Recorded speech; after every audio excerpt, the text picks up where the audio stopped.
जो last year syllabus change हुआ था। मुझे एक बात का डर है, डर ये कि जब पेपर आप लोगों का बनेगा, मार्केट से बुक मंगवाई जाएगी, तो पुरानी बुक तो अवेलेबल ही नहीं है कहीं पे, पुरानी बुक कहीं पे मिल ही नहीं रही है, और जो पेपर बनाने वाले को जो किताब मिलेगी वो नई नई बुक मिलेगी, और खुद को पता नहीं होगा कब सिलेबस चेंज हुआ है, ये बुक नई है पुरानी है, इन बच्चों ने नई बुक पढ़ी है पुरानी बुक पढ़ी है।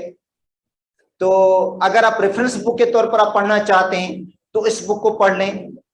मुझे है लगता है कि इसमें से क्वेश्चंस बनेंगे आप लोगों के, हो सकता है कोई एग्जाम्पल में से क्वेश्चन बन जाए, कोई एक्सरसाइज में से क्वेश्चन बन जाए। इसलिए अगर आपको रेफरेंस बुक पढ़नी है फर्स्ट ईयर के हवाले से एंट्री टेस्ट के स्टूडेंट्स को, तो पुरानी बुक भी पढ़ें और पुरानी बुक के साथ नई किताब भी पढ़ें। अच्छा, आप कहेंगे सर इतना हमारे पास बर्डन पड़ेगा। भाई देखो, मोल की डेफिनेशन दोनों में एक जैसी होगी या नहीं? चेंज है, सेम होगी। मोल के प्रॉब्लम्स दोनों में क्या होंगे? टॉपिक तो बेटा सेम है, साइंस तो एक जैसी होती है ना। लैंग्वेज का फर्क हो सकता है, लैंग्वेज का फर्क हो सकता है, एग्जाम्पल कहीं ज्यादा लिखे होंगे कहीं कम लिखे होंगे, कहीं नए टाइप के एग्जाम्पल गिवन होंगे। तो इस बुक को पढ़ने से ये होगा कि आपका फायदा ये होगा कि मुझे जो एक लग रहा है ना कि चांस, मतलब ये कि जो बुक मिलेगी उनको मंगवाएंगे मार्केट से तो मिलेगी नई किताब, और पेपर नई किताब से ही बनेगा आप लोगों का, मैं लग रहा है मुझे। तो अब परेशानी की आप देखें, आप लोग परेशान हो जाते हैं, परेशानी की बात नहीं है, टॉपिक तो वही सेम है भाई। और दूसरी बात ये कि फर्स्ट ईयर का पेपर होता ही कंसेप्ट बेस्ड है। जितने भी क्वेश्चन फर्स्ट ईयर के सिलेबस से आए बेटा, कोई भी रटाफिकेशन वाला क्वेश्चन नहीं है, सारे कंसेप्ट बेस्ड है। कंसेप्ट क्लियर होगा तो नई किताब वाला भी क्वेश्चन हो जाएगा, पुरानी वाला भी हो जाएगा। कंसेप्ट सही नहीं है तो इसका मतलब है नई बुक से भी नहीं होगा, पुरानी से भी नहीं होगा। तो ये न्यू बुक में इसलिए लेकर आए हूं आप लोगों को। और वैसे भी हाफ एंट्री के स्टूडेंट्स भी आपके साथ पढ़ रहे हैं, तो हम इस तरह चला रहे हैं कि मतलब एग्जाम्पल दोनों बुक से मैं ले लेता हूं। कल जो आपको मैं चार्ट बना रहा था ये नई किताब के थे, वो नहीं है मालिक्यूल्स कितने होंगे एटम कितने होंगे, नई बुक में से थे। और नई बुक में अच्छा लगा मुझे समझाने के हिसाब से, क्योंकि आपको मालिक्यूल्स का पूछ सकते हैं, एटम का पूछ सकते हैं, आयंस का भी पूछ सकते हैं, ठीक है। और इसके अंदर जो प्रॉब्लम दिए गए हैं उसमें थोड़ा मुझे लगता है मुश्किल है। प्रॉब्लम मुश्किल का मतलब है जो 1 मिनट में नहीं हो पाएगा प्रॉब्लम, डेटा ऐसी है। तो आपको प्रॉब्लम देंगे सिंपल देंगे, जो प्रॉब्लम आएगा मुझे लग रहा है कि लास्ट ईयर एक तो प्रॉब्लम थे ही नहीं, ठीक है। एक दो क्वेश्चन के अंदर प्रॉब्लम थे, वो भी बहुत सिंपल क्वेश्चन थे। तो इसलिए इस बुक को देखकर आप परेशान होंगे कि सर इसमें प्रॉब्लम ही बहुत मुश्किल है। भाई मेथड आ जाए, आपको तरीकेकार का पता हो, उसके बाद जवाब निकल जाएगा। तो कल जो हम पढ़ रहे थे मोल पढ़ रहे थे, और उसको आगे कंटिन्यू करते हैं। बेटा मोल को यूज करके नंबर ऑफ एटम्स निकाल सकते हैं, पढ़ाया था आपको मैंने, नंबर ऑफ एटम्स का फॉर्मूला है मोल इनटू एन। अच्छा, मोल को यूज करके मास एंड ग्राम्स निकाल सकते हैं, मोल इनटू मोलर मास। मोल को यूज करके नंबर ऑफ आयंस निकाल सकते हैं, मोल को यूज करके आप इलेक्ट्रॉन्स निकाल सकते हैं, प्रोटॉन निकाल सकते हैं, मॉलिक्यूल्स की तादाद निकाल सकते हैं, आयंस की तादाद। इसका मतलब है कन्वर्जन फैक्टर, इसके अंदर खुद लिखा हुआ है आपके सिलेबस के अंदर, जो आपका सिलेबस पीएमसी ने दिया है तो उसमें लिखा हुआ है कि मोल क्या है, एक कन्वर्जन फैक्टर है। मोल के जरिए आप कोई चीज निकाल सकते हो, मास एंड ग्राम्स निकाल सकते हो, नंबर ऑफ पार्टिकल्स निकाल सकते हो, मतलब आयंस एटम्स मॉलिक्यूल्स निकाल सकते हो, इलेक्ट्रॉन निकाल सकते हो, प्रोटॉन निकाल सकते हो, न्यूट्रॉन निकाल सकते हो। ये सारी चीजें निकल सकती हैं, शर्त है कि आपको मोल का पता हो। तो इस टाइप के क्वेश्चंस करवा लेता हूं आप लोगों को, सिंपल जो है। और एक क्वेश्चन ये कि पुराने पेपर में नंबर ऑफ इलेक्ट्रॉन का क्वेश्चन है बेटा, पुराना जो पेपर है ना पीएमसी का, उसमें नंबर ऑफ इलेक्ट्रॉन का पूछा गया है। शायद 1.6 ग्राम मीथेन के अंदर इलेक्ट्रॉन्स कितने होंगे, ऐसे पूछा गया है। तो अब लाजमी नहीं कि वो मीथेन ही आ जाए, अमोनिया भी हो सकता है, वाटर भी हो सकता है, सल्फ्यूरिक एसिड भी हो सकता है, कोई भी हो सकता है क्वेश्चन। आप एक क्वेश्चन को ना लगाएं कि भाई यही वापस आएगा, आप उसको समझ लें कि इसको हल कैसे करना है। अगर आपको मेथड का पता चल जाएगा तो बेटा कोई डिफिकल्ट क्वेश्चन होगा वो भी हल कर लेंगे। रटाफिकेशन होगी, अगर वो सेम क्वेश्चन नहीं है, अगर परेशान हो जाएंगे कि भाई वो तो आई नहीं, ये तो दूसरा आ गया, आप पता नहीं कैसे हल होगा, ठीक है। तो आप कॉन्फिडेंट रहे, आपको मेथड का पता होना चाहिए। अच्छा अब देखो एक क्वेश्चन दे देता हूं, आपको लिखवा दे, जिसके अंदर सारी चीजें हम मालूम कर लेंगे।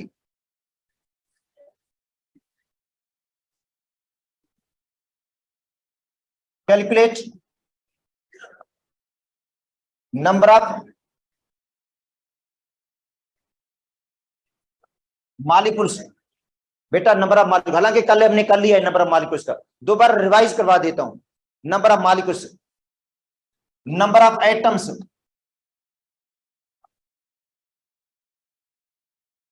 Number of ions,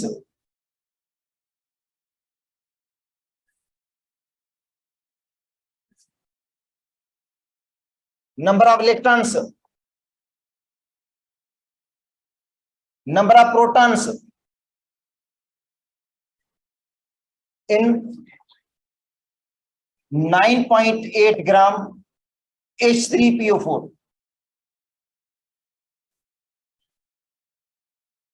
9.8 gram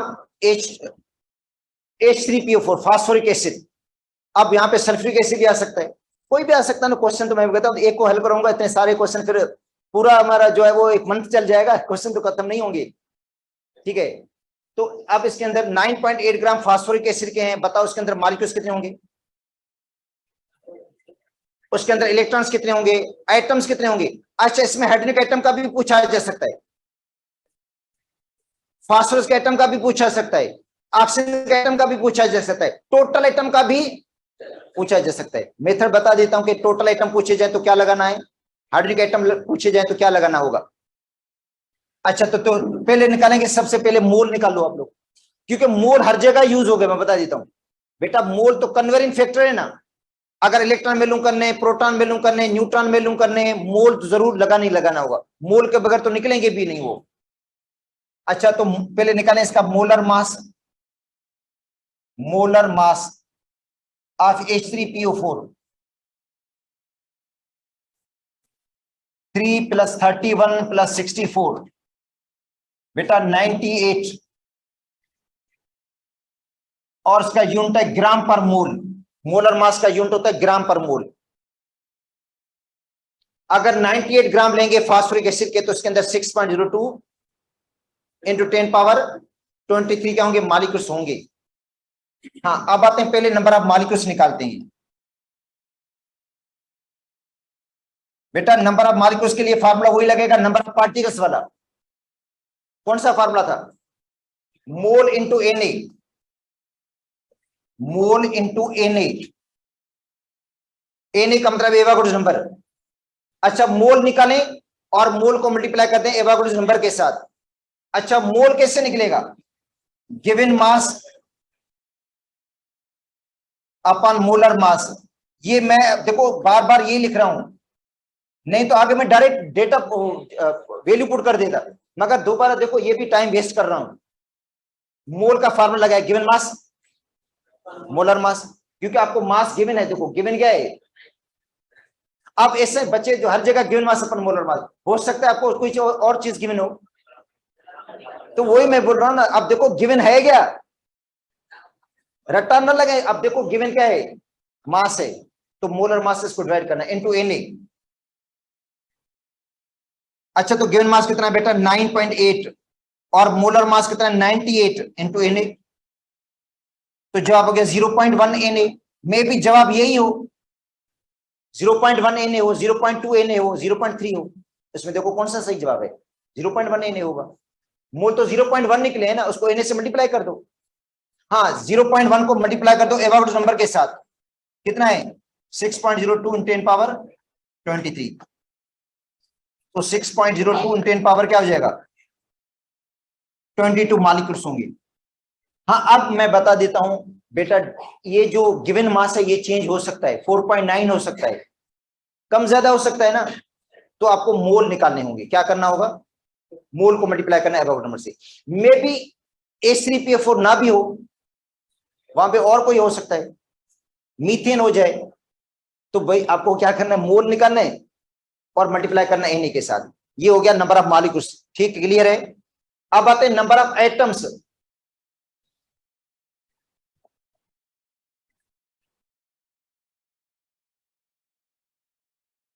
in molecule, बेटा जब मॉलिक्यूल के अंदर एटम की तादाद निकालते हैं ना, तो इसमें एक इजाफा भी कर देते फार्मूले के अंदर।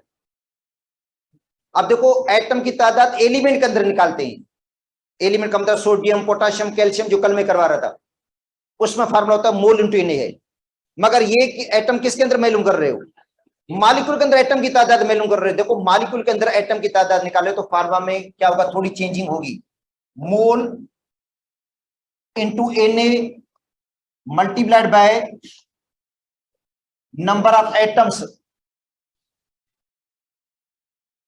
इन मॉलिक्यूल। ठीक है, नंबर ऑफ मल्टीप्लाई किससे करना है? Number of atoms in molecule. ये थोड़ी इसके अंदर मॉडिफिकेशन है।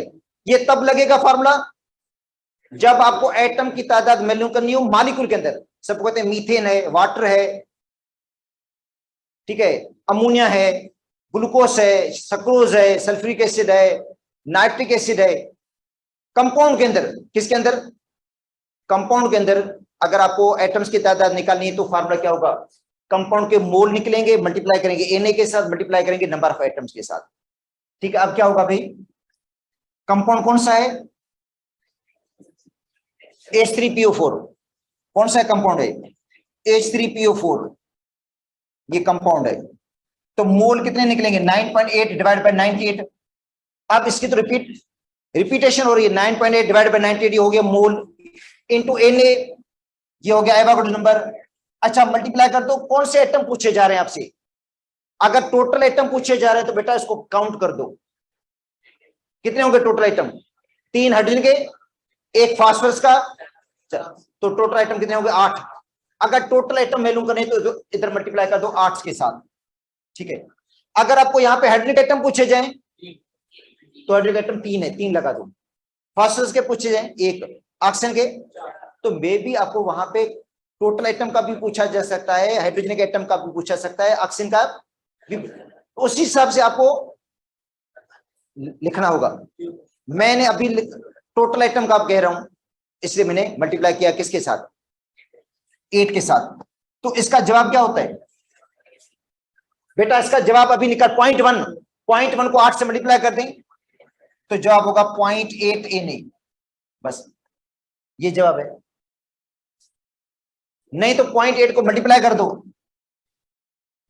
6.02 10 पावर 23 के साथ। क्या जवाब हो सकता है? अप्रॉक्सीमेटली क्या हो सकता है? आप समझो 8 को 6 से मल्टीप्लाई कर रहे हो,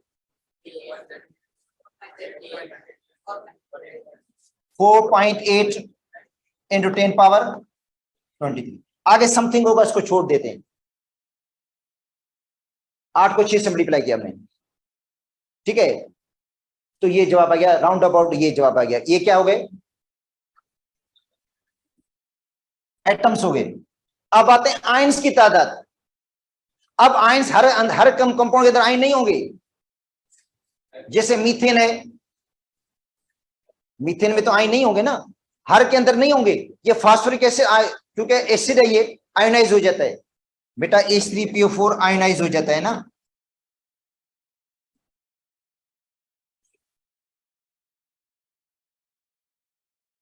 आयंस के कितने मोल देता है? 3 मोल हाइड्रोजन के, 1 मोल फास्फेट का, इसका 1 मोल, इसके 3 मोल, इसके 3 मोल बनेगा, इसकी क्या बनेगा? 1 मोल। अच्छा अब आते हैं number of ions mole into Na। बेटा number of ions mole into Na multiply किससे करना है? Number of ions in compound. Compound के अंदर आयंस की आयंस तो mole into Na multiplied by number of ions in compound या molecule. ठीक है, अब देखो मोल निकालो पहले। 9.8 divide by 98 into Na Avogadro number है। अब आयंस की तादाद टोटल क्या है? 4 है। अगर हाइड्रोजन आयन का पूछा जाए तो यहां पे 3 लगाओगे, फास्फेट आयन का पूछा जाए 1 लगाओगे, तो यहाँ पे देखो क्वेश्चन क्या डिमांड क्या है इसकी क्वेश्चन की, वो तो आपको मिलेगा तो पता चलेगा वहां पे, और डिसाइड अपने वहां पे करना है। ठीक है, तो जवाब क्या होगा 0.1, इसका जवाब है 4 से मल्टीप्लाई करेंगे तो जवाब क्या होगा 0.4 Na।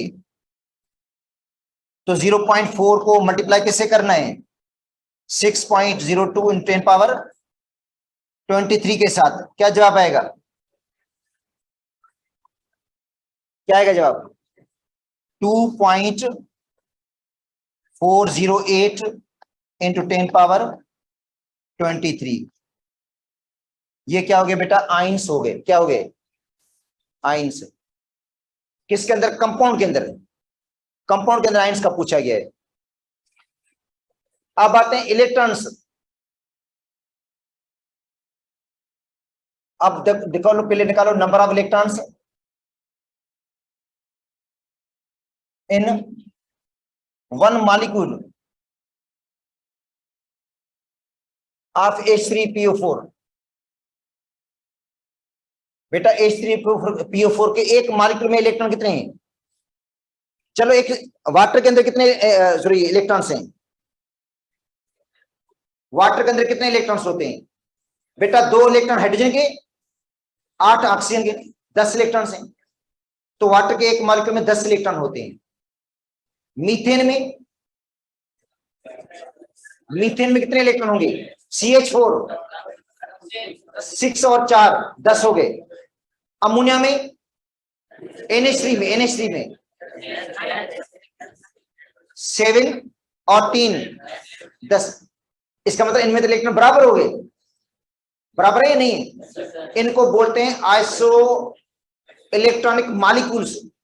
बेटा ऐसे मॉलिक्यूल जिनमें इलेक्ट्रॉन बराबर हो, तो वाटर में, अमोनिया में, मीथेन में इलेक्ट्रॉन क्या है बराबर है, आइसो इलेक्ट्रॉनिक मॉलिक्यूल्स बोलते हैं। चलो H3PO4 में कितने इलेक्ट्रॉन्स होंगे बेटा 3। अच्छा इलेक्ट्रॉन एटॉमिक नंबर के बराबर होते हैं, ऐसे नहीं एटॉमिक मास यूज करो, क्योंकि आप तो आदि हो गए ना एटॉमिक मास यूज करने के। तो ये ध्यान में रखना कि इलेक्ट्रॉन वैल्यू करने के लिए एटॉमिक नंबर को यूज करना है भाई, ये बात रिकॉर्ड पे रहेगी। मैं आपको एटॉमिक नंबर का बोल रहा हूं, आपकी मर्जी है यहाँ पे जो भी लगाएं। अच्छा फास्फोरस का एटॉमिक नंबर क्या है, कितना है 15, और ऑक्सीजन का एटॉमिक नंबर क्या होता है 8 होता है। 8 को 4 से मल्टीप्लाई कर दो 32।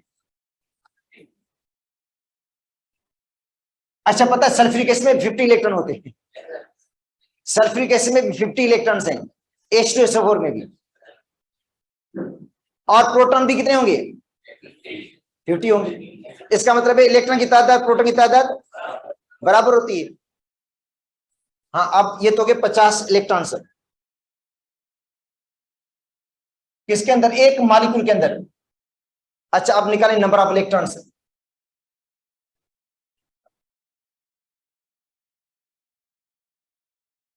तो क्या होगा formula, mole into Na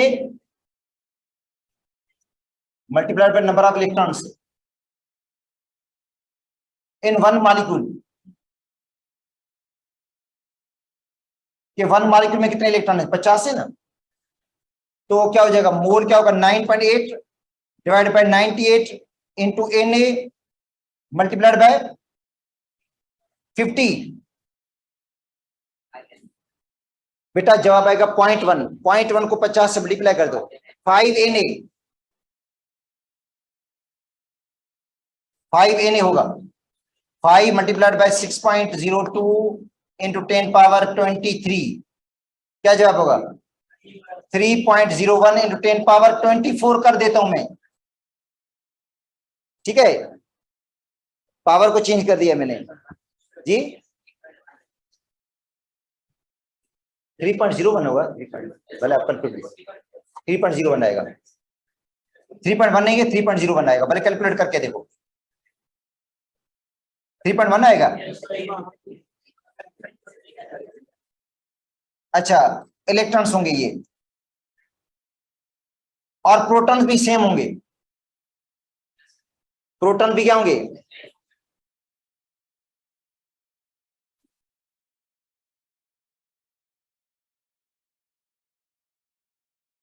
proton भी क्या होंगे? सेम होते हैं। अच्छा न्यूट्रॉन,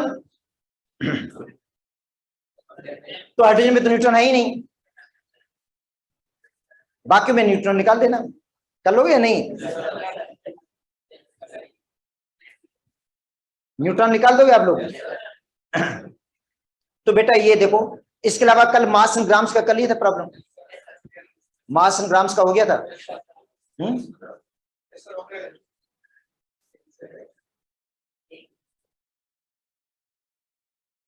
अच्छा देखो, calculate number of molecules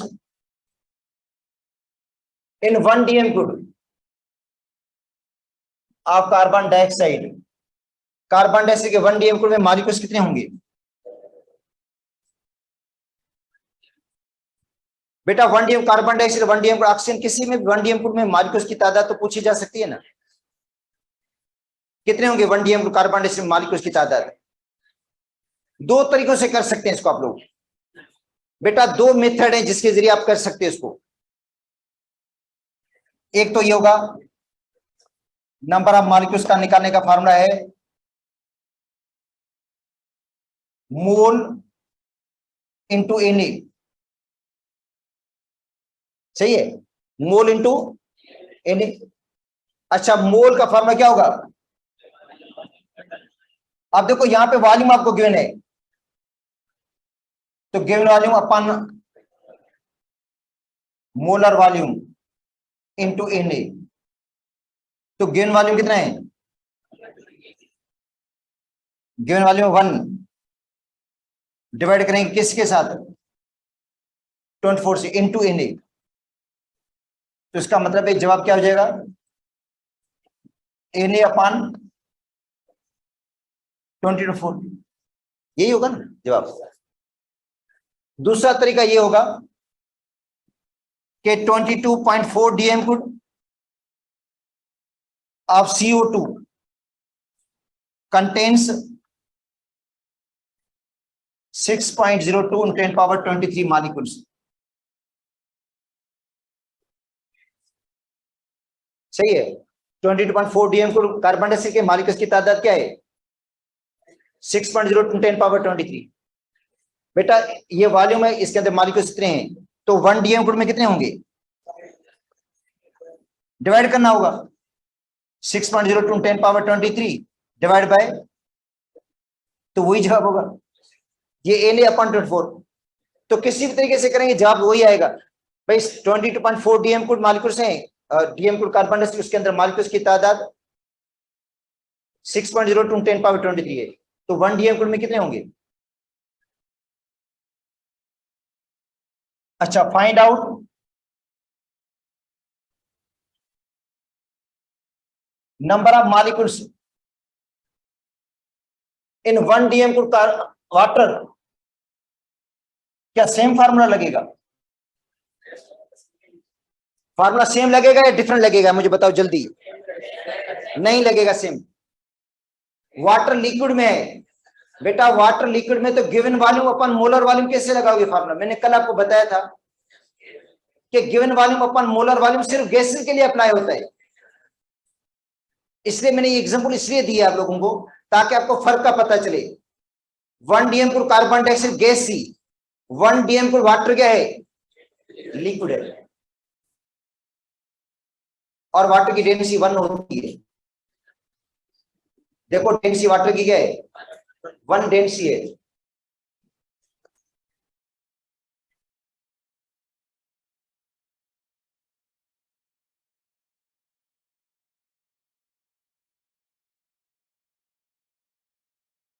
one gram पर सेंटीमीटर क्यूब या 1 किलोग्राम पर डीएम क्यूब, ये वाटर की डेंसिटी है। इसका मतलब ये हुआ कि वाटर का 1 डीएम क्यूब 1 किलोग्राम के बराबर है, और वाटर का 1 ग्राम 1 सेंटीमीटर क्यूब के बराबर है। इसका मतलब क्या हुआ? 1 gram of water is equal 1 centimetre cube. बेटा 1 ग्राम वाटर का क्या है, 1 cm क्यूब के बराबर है। 1 kilogram of water is equal 1 dm cube. तो इसका मतलब है आपको गिवन क्या है, 1 dm क्यूब है ना, इसका मतलब वाटर का 1 किलोग्राम गिवन है आपको, समझो 1 dm क्यूब वाटर का गिवन है, इसका मतलब 1 किलोग्राम वाटर के आपको मोल निकालने होंगे। देखो बेटा 1 dm क्यूब ऑफ वाटर का मतलब है 1 किलोग्राम ऑफ वाटर, मतलब है 1000 ग्राम ऑफ वाटर। अब मोल 1000 ग्राम के निकलेंगे, 1 dm क्यूब के नहीं निकलेंगे 1000, क्योंकि वाटर तो लिक्विड में है ना, लिक्विड के लिए फार्मूला वो अप्लाई नहीं होता जो आपने लगाया था अभी गैस के लिए। तो मोल ऑफ वाटर कितने हो जाएंगे, given mass upon molar mass. Given mass कितना है 1000 ग्राम, मोलर मास कितना है 18 ग्राम पर मोल, तो मोल होंगे 55.5 वाटर के मोल होंगे। और नंबर ऑफ मॉलिक्यूल्स क्या हो जाएंगे,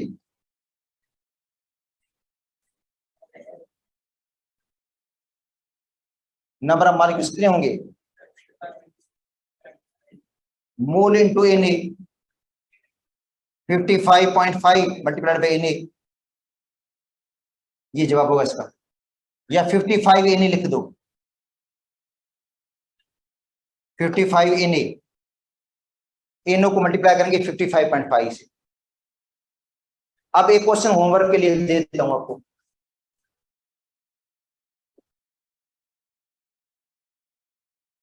find out molecules, atoms and electrons in 36 milliliter water। बेटा वाटर के 36 मिलीलीटर में बताओ उसमें मॉलिक्यूल्स कितने होंगे, एटम्स कितने होंगे, इलेक्ट्रॉन्स कितने होंगे। 36 मिलीलीटर का मतलब 36 ग्राम, क्योंकि 1 millilitre of water is equal to 1 gram होता है। 36 मिलीलीटर ऑफ वाटर, तो समझ जाओ 36 ग्राम वाटर के लिए, तो समझे 2 मोल हो गए। तो 2 मोल में इलेक्ट्रॉन निकालने, 2 मोल के मॉलिक्यूल्स निकालने, 2 मोल के एटम्स निकालने, कर लोगे आप लोग, ठीक है। आगे बात समझ में। अच्छा अब जो प्रॉब्लम्स हैं बेटा, अब जो अभी भी प्रॉब्लम ही करेंगे हम, मगर जिनका बेस केमिकल इक्वेशन होगी। अब जो प्रॉब्लम करेंगे उसकी बेस क्या होगी, केमिकल इक्वेशन होगी। तो अब है कैलकुलेशन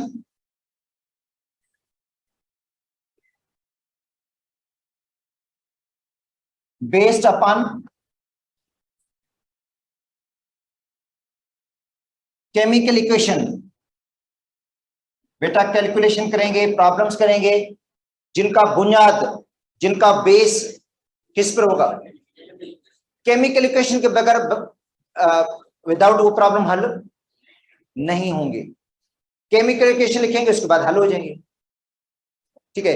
अगर क्वेश्चन इस तरह आ जाता है 3 ग्राम कार्बन को जलाएं, 3 ग्राम कार्बन को जलाएं तो कार्बन डाइऑक्साइड के कितने मॉलिक्यूल्स बनेंगे। अगर 3 ग्राम कार्बन को जलाएं तो कार्बन डाइऑक्साइड के मॉलिक्यूल्स कितने बनेंगे। और ये लास्ट क्वेश्चन था टेस्ट के अंदर, पीएमसी के क्वेश्चन था टेस्ट के अंदर कि 3 ग्राम कार्बन को जलाने से कार्बन डाइऑक्साइड के मॉलिक्यूल्स कितने मिलेंगे। बेटा ये कैलकुलेशन केमिकल इक्वेशन पर है, आसान है, बहुत आसान है। आपको अभी लग रहा है कि बहुत मुश्किल है, मगर इजी क्वेश्चन है, ये डिफिकल्ट नहीं है ये क्वेश्चन कि 3 ग्राम कार्बन को जलाने से कार्बन डाइऑक्साइड के मॉलिक्यूल्स कितने मिलेंगे हमें। तो ये कैलकुलेशन होगी बेस्ड अपॉन केमिकल इक्वेशन। देखो ये C plus O2 arrow CO2, ये इक्वेशन है। कार्बन ऑक्सीजन के साथ मिलकर क्या बनाएगा, अच्छा, कार्बन के मोल कितने हैं इसमें? 1 मोल। ऑक्सीजन गैस के मोल कितने हैं? 1 मोल। कार्बन डाइऑक्साइड के मोल कितने हैं? वो भी 1 है। इसका मतलब है 1 मोल कार्बन का, उसको जलाने के लिए ऑक्सीजन का 1 मोल चाहिए, कार्बन डाइऑक्साइड का 1 मोल बनेगा। यह मोल मेथड। ये क्या हो गया? अगर आपको कहा जाए भाई कार्बन का 1 मोल, तो कार्बन डाइऑक्साइड का 1 मोल बनेगा। अगर कार्बन का आप लेंगे आधा मोल, तो कार्बन डाइऑक्साइड का बनेगा आधा मोल। अगर कार्बन का आप लेंगे चौथा हिस्सा, तो कार्बन डाइऑक्साइड का कितना बनेगा? चौथा हिस्सा बनेगा। बेटा देखो 1 है ना वो, ठीक है। अच्छा, 1 मोल कार्बन का 12 ग्राम के बराबर होता है। 1 मोल कार्बन का 12 ग्राम के बराबर है, पता है आप लोगों को? ऑक्सीजन का 1 मोल 32 ग्राम के बराबर होता है ना 32। और कार्बन डाइऑक्साइड का 1 मोल 44 ग्राम के बराबर है।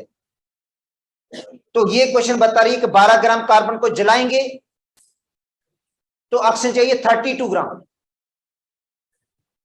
कार्बन डाइऑक्साइड बनेगी 44 ग्राम। सही है। अगर कार्बन के 6 ग्राम लोगे तो ऑक्सीजन के कितने चाहिए होंगे? ऑक्सीजन के 32 नहीं चाहिए, फिर ऑक्सीजन आधी चाहिए 16 ग्राम। कार्बन डाइऑक्साइड कितनी बनेगी? 22 ग्राम। अगर कार्बन के 3 ग्राम लोगे, कार्बन के 3 ग्राम लोगे तो ऑक्सीजन के चाहिए 8 ग्राम और कार्बन डाइऑक्साइड बनेगी 11 ग्राम। कैलकुलेशन करवा लेता हूं, कैलकुलेशन करवाता हूं, वर्बली नहीं बोल रहा हूं, कैलकुलेशन करवा देता हूं आपको भाई। अभी फिलहाल इक्वेशन में लिख रहा हूं, उनकी मास लिख रहा हूं। अब कार्बन डाइऑक्साइड का 1 मोल जगह कितनी घेरता है भाई? 1 मोल पढ़कर आया था ना, गैस है ये गैस है, तो इसका क्या होगा? वॉल्यूम होगा 22.4 डीएम कुल। होगा या नहीं होगा? ये भी गैस है, इसका भी वॉल्यूम होगा 1 मोल का। ये सॉलिड है, इसका वॉल्यूम नहीं होगा। वॉल्यूम होगा मगर उतना नहीं होगा जितना हम निकाल रहे हैं, उतना नहीं होगा। अच्छा, तो 1 मोल कार्बन डाइऑक्साइड में मॉलिक्यूल्स कितने होते हैं?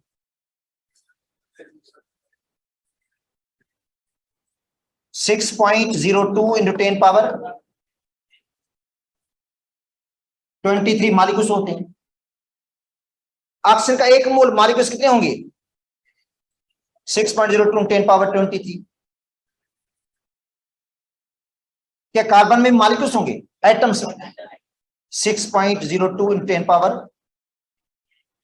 अगर मैं क्वेश्चन ऐसे दे दूं आपको, 6.02 10 पावर 23 कार्बन के एटम को जला रहे हैं, क्वेश्चन ये आ रहा है 6.02 10 पावर 23 कार्बन के एटम को जला रहे, तो कार्बन डाइऑक्साइड के मॉलिक्यूल्स कितने बनेंगे?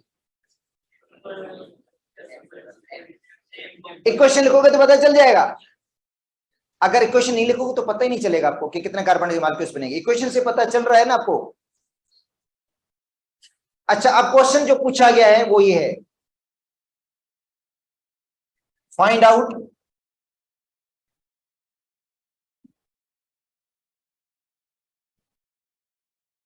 number of molecules that can be obtained by burning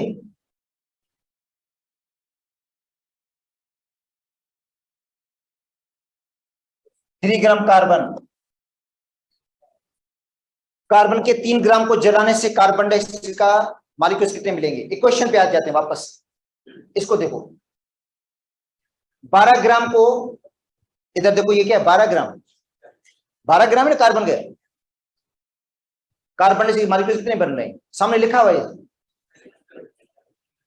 क्या लिखा हुआ है?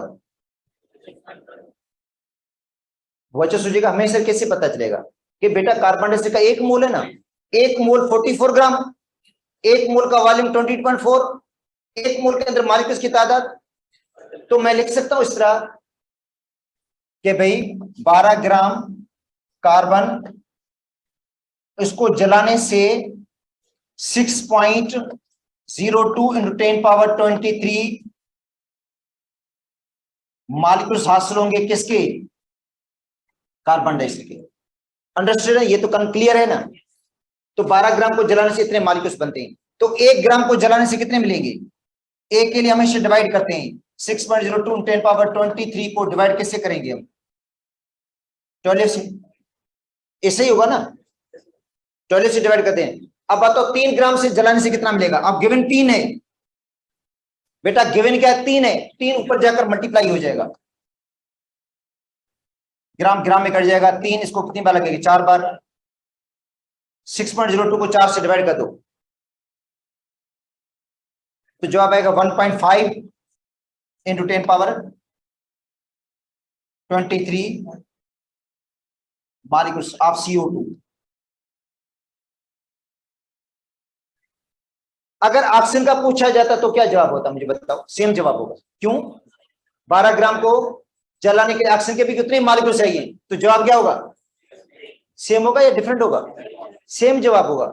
चलो आप अब निकालें कार्बन डाइऑक्साइड का, 3 ग्राम को जलाने से कार्बन डाइऑक्साइड का मास कितना मिलेगा, इधर देखो सारे जवाब निकाल लो। 3 ग्राम कार्बन को जलाने से कार्बन डाइऑक्साइड का मास कितना मिलेगा, ठीक है। आप लोग को फाइंड आउट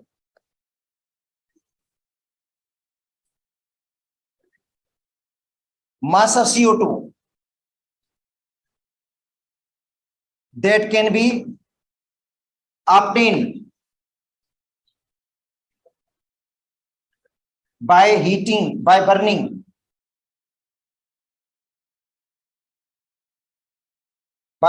3 ग्राम कार्बन। बेटा 3 ग्राम कार्बन को जलाने से कार्बन डाइऑक्साइड कितनी मिलेगी, इक्वेशन पे आ जाओ वापस। इधर देखो 12 ग्राम, इधर देखो इक्वेशन को गौर से, 12 ग्राम से कार्बन डाइऑक्साइड कितनी बन रही है, कितनी बन रही है, 12 से 44। तो ये ज़हन में रखो कि भाई 12 ग्राम कार्बन और कार्बन डाइऑक्साइड मिल रही है 44, तो एक से कितनी मिलेगी, 44 अपन 12, एक का निकालना जरूरी है क्योंकि कैलकुलेशन विदाउट होगी नहीं इस तरह। अगर सपोज करते हैं आप कोई शॉप चला रहे हैं, 12 पेंसिलें मिल रही हैं 44 रुपीज की, ठीक है, 12 पेंसिलें कितनी में आपने खरीदी, 44 रुपीज की 12 पेंसिल। अब एक बंदा एक पेंसिल लेने आया है, आपको हिसाब किताब का पता ही नहीं है कि एक पेंसिल कितने की पड़ी है उसको, आपको तो आप हिसाब किताब कर ही नहीं सकते ना। आपको पता होना चाहिए कि एक पेंसिल की कीमत क्या है। जब देखो 12 पेंसिल मिली है 44, तो इसका मतलब है एक पेंसिल की कीमत कितनी है, तो इसका मतलब ये अगर पता नहीं तो आप किससे हिसाब किताब करेंगे। अगर आपको पेंसिलें 2 भी बेचनी पड़ेंगी, 5 भी बेचनी पड़ेंगी, 7 भी बेचनी होंगी, इसमें भी ऐसे हिसाब किताब है। तो देखो 12 ग्राम कार्बन से कार्बन से बन रही है 44, तो एक से कितनी बनेगी, एक के लिए हमेशा हम क्या करते हैं, डिवाइड करते हैं, 44 को डिवाइड करेंगे 12 से। अब 3 ग्राम है ना कार्बन के, कितने हैं, 3 ग्राम, तो 3 से कितनी मिलेगी, 3 ऊपर जाकर मल्टीप्लाई हो जाएगा।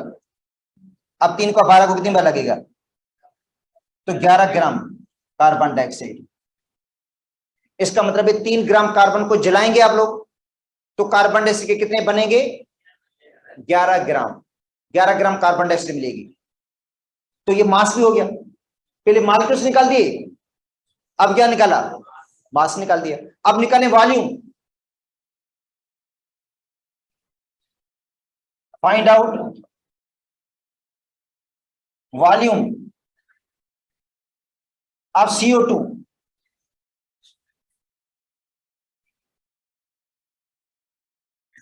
that can be obtained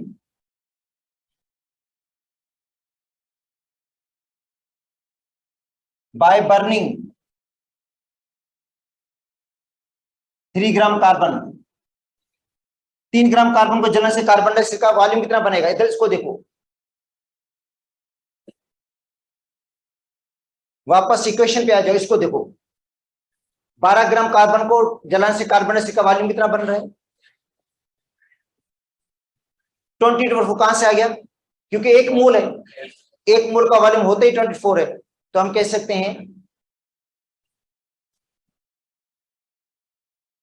12 gram carbon और 22.4 डीएम कुल मिलेंगे किसके, कार्बन डाइऑक्साइड के। ठीक है, यहां तो क्लियर है ना। अच्छा अब बताओ 1 ग्राम से क्या होगा,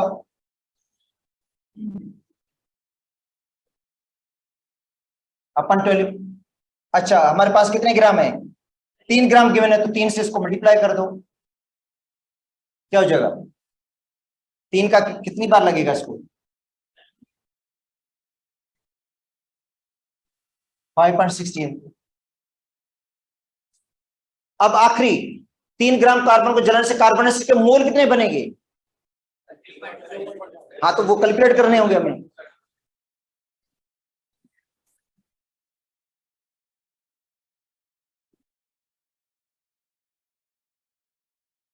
find out moles of carbon dioxide, carbon dioxide के मोल निकालो, वो भी इक्वेशन पे आएंगे हम, इक्वेशन के बगैर नहीं पता चलेगा। इसके देखो 12 ग्राम कार्बन, कार्बन डाइऑक्साइड के कितने मोल बन रहे हैं, 1 मोल बन रहे हैं। भाई 12 ग्राम कार्बन को जलाएंगे तो कार्बन डाइऑक्साइड का क्या बनेगा, 1 मोल बनेगा ना, ये लिखा हुआ है ना क्वांटिटी।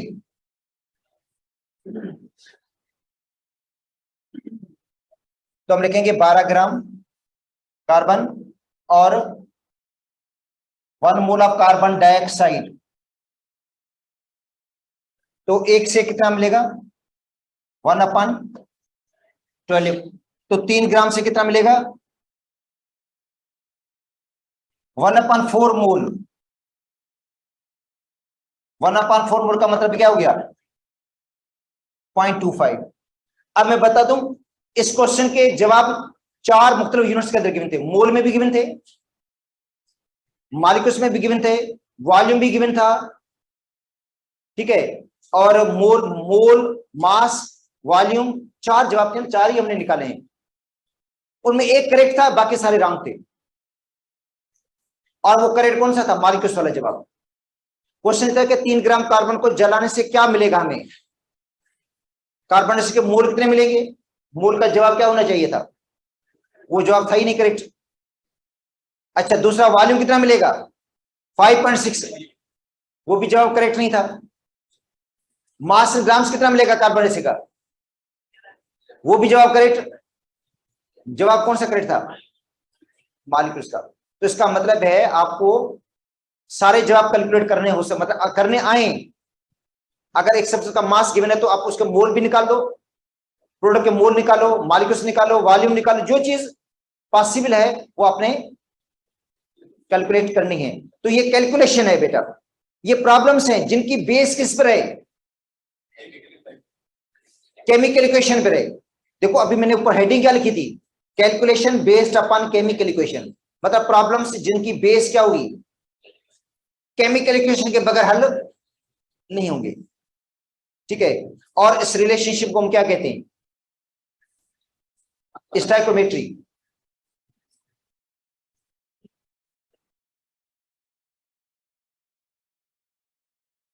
बेटा स्टोइकोमेट्री है, अब ग्रीक वर्ड है ये, ग्रीक लैंग्वेज का वर्ड है ये। स्टोइको का मतलब क्या होता है,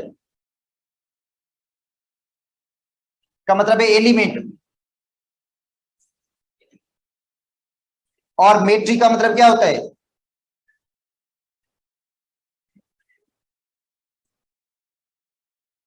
मेजरमेंट।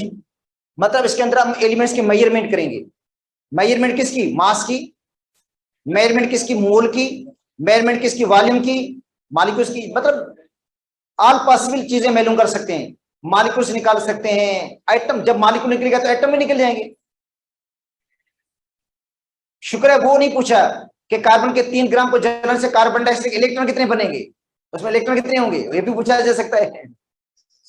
भाई मोल आपने मालूम कर लिया, मॉलिक्यूल्स निकाल दिए, मॉलिक्यूल को मल्टीप्लाई करना था कि कार्बन डाइऑक्साइड के एक मॉलिक्यूल में कितने इलेक्ट्रॉन्स हैं, सिखा दिया ना आपको। तो कुछ भी मालूम करना हो सकता है, ठीक है। मगर मैं कहता हूं आप इतने परेशान ना हो, बिल्कुल क्वेश्चन सिंपल होगा। तो देखो बेटा स्टोइकोमेट्री के अंदर क्या करते हैं हम, एलिमेंट्स की मेजरमेंट करते हैं, मासेस की, वॉल्यूम की, मोल्स की, उनका रिलेशनशिप, उनकी रिलेशनशिप की स्टडी है। देखो ये रिलेशनशिप है, तो देखो इसकी डेफिनेशन है the study of relationship.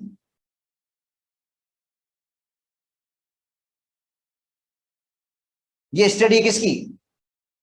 Relationship. बेटा रिलेशनशिप है ना between amount of reactant and product in a balanced chemical equation. In a balanced chemical equation,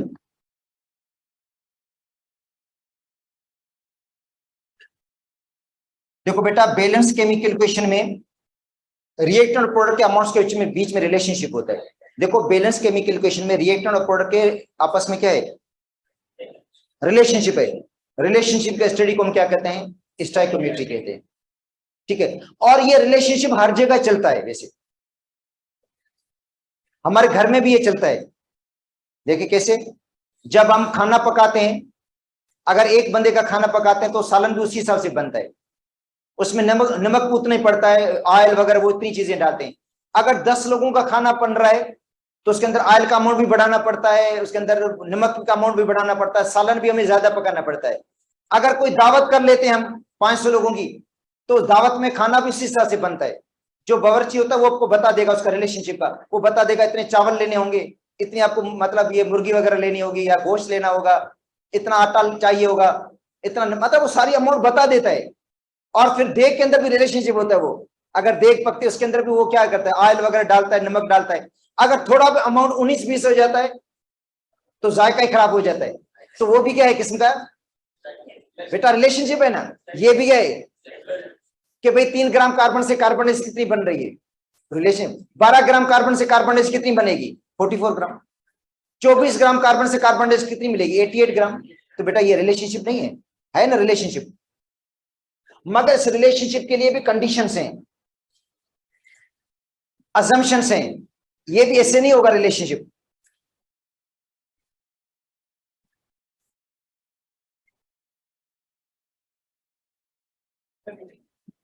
assumptions are stoichiometric calculation.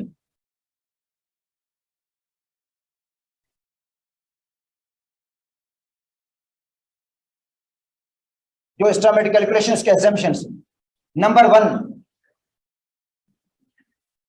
reaction should be irreversible.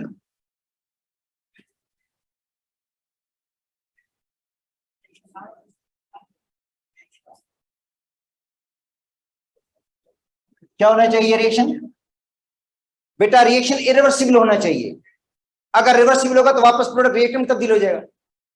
देखो reaction क्या होना चाहिए? Irreversible होना चाहिए।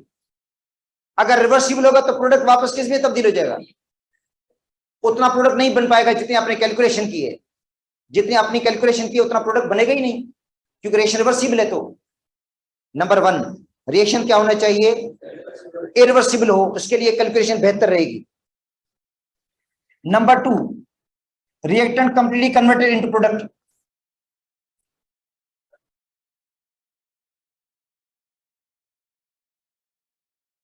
Completely converted into product.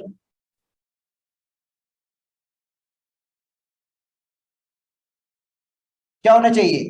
ये भी उसी से रिलेटेड, ऊपर वाले पॉइंट से रिलेटेड है। क्योंकि बेटा जब रिएक्शन रिवर्सिबल होता है तो रिएक्टेंट कंप्लीटली प्रोडक्ट में तब्दील नहीं होता। जब रिएक्शन इरिवर्सिबल होता है तो रिएक्टेंट क्या हो जाता है? कंप्लीट प्रोडक्ट में तब्दील हो जाता है। और जब रिएक्टेंट कंप्लीट प्रोडक्ट में तब्दील होगा तो रिजल्ट आपको सही मिलेंगे।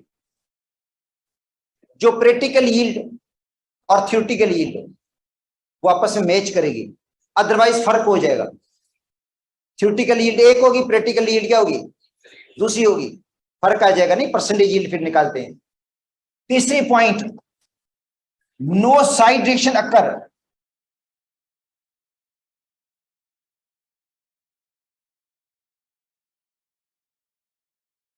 कोई भी साइड रिएक्शन नहीं होना चाहिए। साइड रिएक्शन का मतलब है दूसरा प्रोडक्ट बन जाएगा। फिर सपोज करते हैं अभी जो क्वेश्चन हमने हल किया था 3 ग्राम कार्बन के लिए 3 ग्राम और हमारा टारगेट क्या था, कार्बन डाइऑक्साइड, और बन गया कार्बन मोनोऑक्साइड, मतलब साइड रिएक्शन है भाई। देखो हम कार्बन को जला रहे थे, बना रहे थे कार्बन डाइऑक्साइड, ये मेन प्रोडक्ट है। अच्छा, कार्बन ऑक्सीजन की सप्लाई कम हो गई, लिमिटेड सप्लाई ऑफ ऑक्सीजन,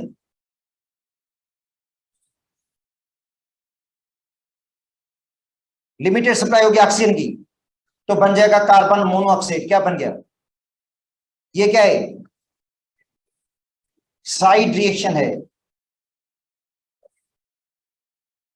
क्या हो गया, और साइड रिएक्शन की वजह से प्रोडक्ट, एक्चुअल प्रोडक्ट कम बनेगा, फिर जो एक्चुअल टारगेट होगा वो पूरा नहीं होगा। सपोज करते हैं आपको कार्बन डाइऑक्साइड के मॉलिक्यूल्स कितने मिलने चाहिए थे, कितने, 1.5 × 10⁻23, इतने मिले ही नहीं carbon dioxide molecules. 3 gram carbon को जलने से कार्बन डाइऑक्साइड के मॉलिक्यूल्स कितने बनने चाहिए थे, मगर प्रैक्टिकली से कम बने। उसका मतलब क्या हुआ, साइड रिएक्शन हुआ, या रिएक्टेंट कंप्लीटली प्रोडक्ट में तब्दील नहीं हुआ। ये चांसेस हो सकता है।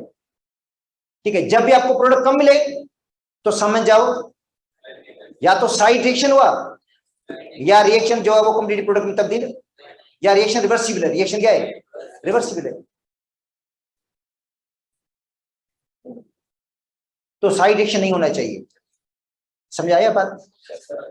अब इसके टाइप्स कौन से हैं बेटा, types of the stoichiometric calculation.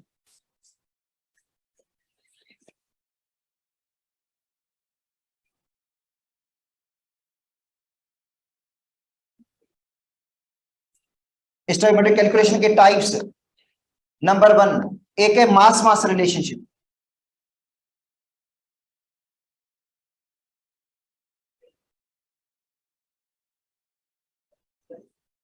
Mass mass relationship, mass mass relationship का मतलब है एक सब्सटेंस का मास आपको दिया जाएगा, दूसरे का फाइंड करना होगा। दूसरा होता है मास वॉल्यूम रिलेशनशिप।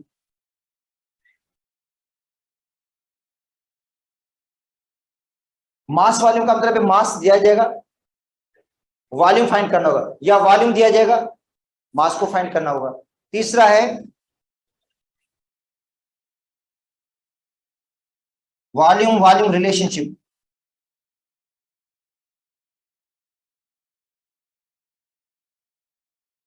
ठीक है, अब आते हैं पहले मास मास पे।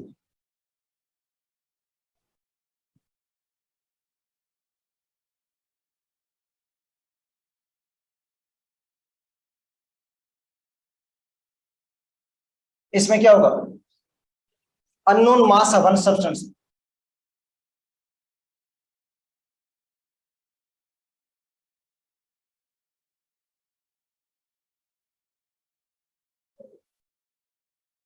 is determined from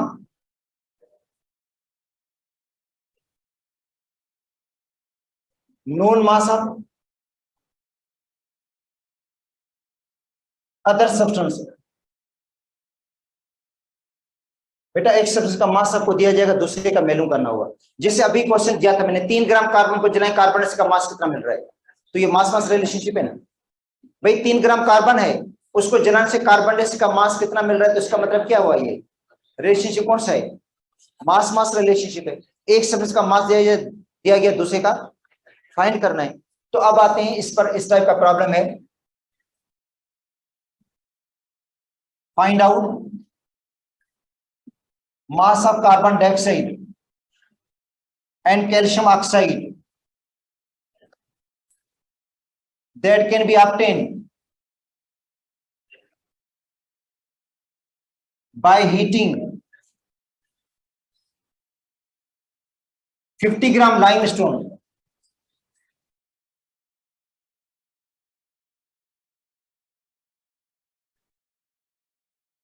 पचास ग्राम लाइमस्टोन के हैं, अगर उसको हम जलाएंगे तो कार्बन डाइऑक्साइड कितनी मिलेगी, कैल्शियम ऑक्साइड कितना मिलेगा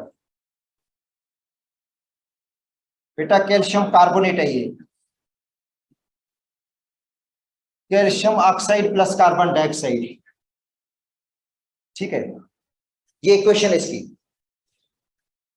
क्या करोगे सबसे पहले, इनके इक्वेशन का मास लिखोगे। सबसे पहले स्टाइकोमेट्रिक मास जिसको हम बोलते हैं, इक्वेशन का मास लिख दो। तो CaCO3 का मास कितना होगा, 100 ग्राम। कैल्शियम ऑक्साइड का कितना होगा, 56, क्योंकि कैल्शियम 40, ऑक्सीजन 16, 56। और कार्बन डाइऑक्साइड का 44। अच्छा, यहां से जवाब मिल रहा है आपको, 100 ग्राम से कितना मिलेगा, तो 50 से कितना मिलेगा। यहां से सीधा सीधा पड़ा है जवाब कि भाई 100 से 56 बन रहा है, तो 50 से क्या बनेगा, आधा, 28। 100 से बन रहा है 44, 100 से 44 बन रहा है, और तो 50 से कितना बनेगा, 22। अगर यहां पे आपको 25 दिया जाता तो भी कैलकुलेट कर लेते। तो इसका मतलब ये है, देखिए बात समझें, अब ये कि आपको वहां पे 50 नहीं मिला, ऑपरेशन हो गए, मैंने 50 करवा दिया, 50 याद कर लिया, रट्टा लगा दिया। वहां पे अमाउंट 20 भी हो सकता है, वहां पे अमाउंट 10 भी हो सकता है, मेथड आ जाए बस। अमाउंट बेटा चेंज हो सकता है, इक्वेशन चेंज हो सकती है, आपको मेथड का पता हो जस्ट। ठीक है, तो अब क्या होगा भाई, फाइंड आउट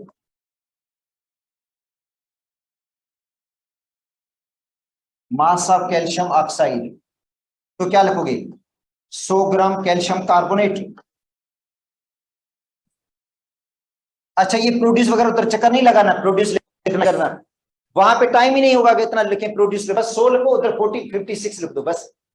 मैंने कहा वहां पे कैलकुलेशन करनी है तो इससे नहीं लिखना आपने, 100 ग्राम कैल्शियम कार्बोनेट प्रोड्यूस 56 ग्राम, तो वहां पे क्या लिखना है, इधर 100 उधर 56 लिखो बस। आपको खुद आपको पता है ना, बस किसी को समझा थोड़ी रहे हैं आप लोग, जवाब निकाल रहे हैं। तो 100 से कितना मिलता है, 50, इससे कितना मिलेगा, 56/100। एक के लिए जरूरी है, एक से मिलेगा 50/100। अच्छा, आप कितने हैं, 50 से कितना मिलेगा, मल्टीप्लाई कर दो 50 के साथ, ऊपर जाकर मल्टीप्लाई होगा, कितनी बार लगेगा, 2 बार,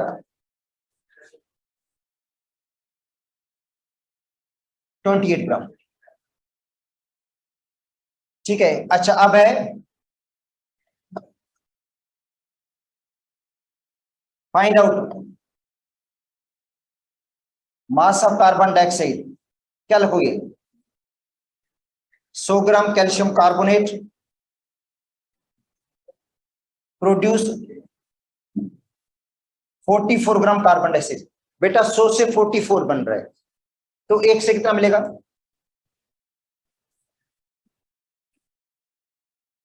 44/100। तो 50 से कितना मिलेगा,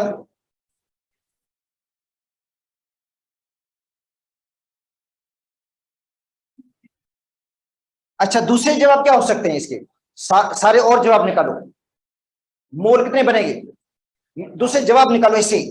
आपसे पूछा नहीं गया है, आपको देखो नहीं पूछा गया है, जवाब आपका खत्म हो गया यहाँ पे, मगर अल्टरनेट दूसरा भी तो सोचो ना। हो सकता है कैल्शियम ऑक्साइड के आपको हमको पूछा जाए, मोल पूछा जाए, कितने होंगे, 0.5।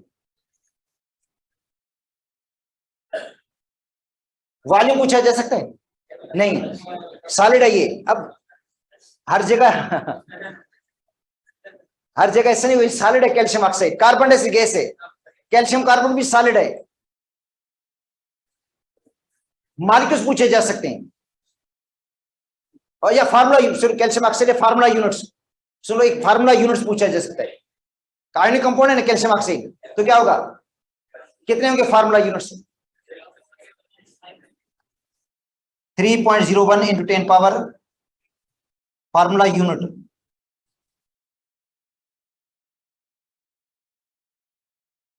और फार्मूला यूनिट के अंदर होते हैं आइंस, कैल्शियम आइन और ऑक्साइड आइन।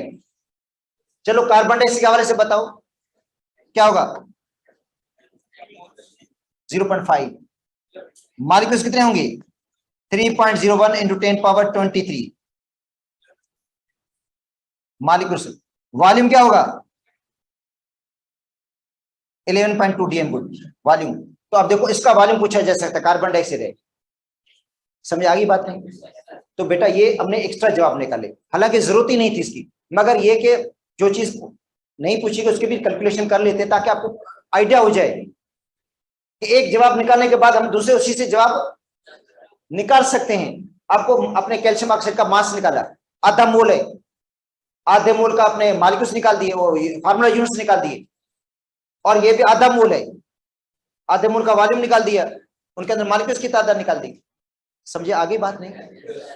अब एक प्रॉब्लम कर लो, 10 प्रॉब्लम कर लो, मेथड का बेटा पता हो, इक्वेशन मिलेगी आपको, नीचे इनके अमाउंट लिखने होंगे आपको, ठीक है। उसके बाद उसी अमाउंट से हमें रिलेशनशिप का पता चल जाता है, ठीक है। एक सब्ज का मास दिया जाएगा दूसरे का, तो ये मास मास रिलेशनशिप हो गया। कल इंशाल्लाह मास वॉल्यूम कर लेंगे और वॉल्यूम वॉल्यूम, ठीक है। उसके अलावा प्रैक्टिस शीट दे देंगे आप लोगों को क्वेश्चंस के, उसमें बहुत ज्यादा प्रॉब्लम्स हैं, मगर मेरे हिसाब से जरूरत नहीं है, मैं अपने हिसाब से कह रहा हूँ जरूरत नहीं है। चीजों को समझा करें, क्वेश्चन को रट्टा लगाने की जरूरत नहीं है कि नहीं सेम क्वेश्चन आएंगे, फिर बच्चा कंफ्यूज हो जाता है, सारा दिन क्वेश्चंस में लगा रहता है, दूसरी दुनिया का पता ही नहीं होता इसको। जब उधर जाता है ना तो समझे टेस्ट का प्रेशर इतना पड़ जाता है, वो क्वेश्चन सेम होते नहीं है, बच्चा परेशान हो जाता है। तो चीजों को समझेंगे तो इंशाल्लाह पेपर हो जाएगा, ठीक है।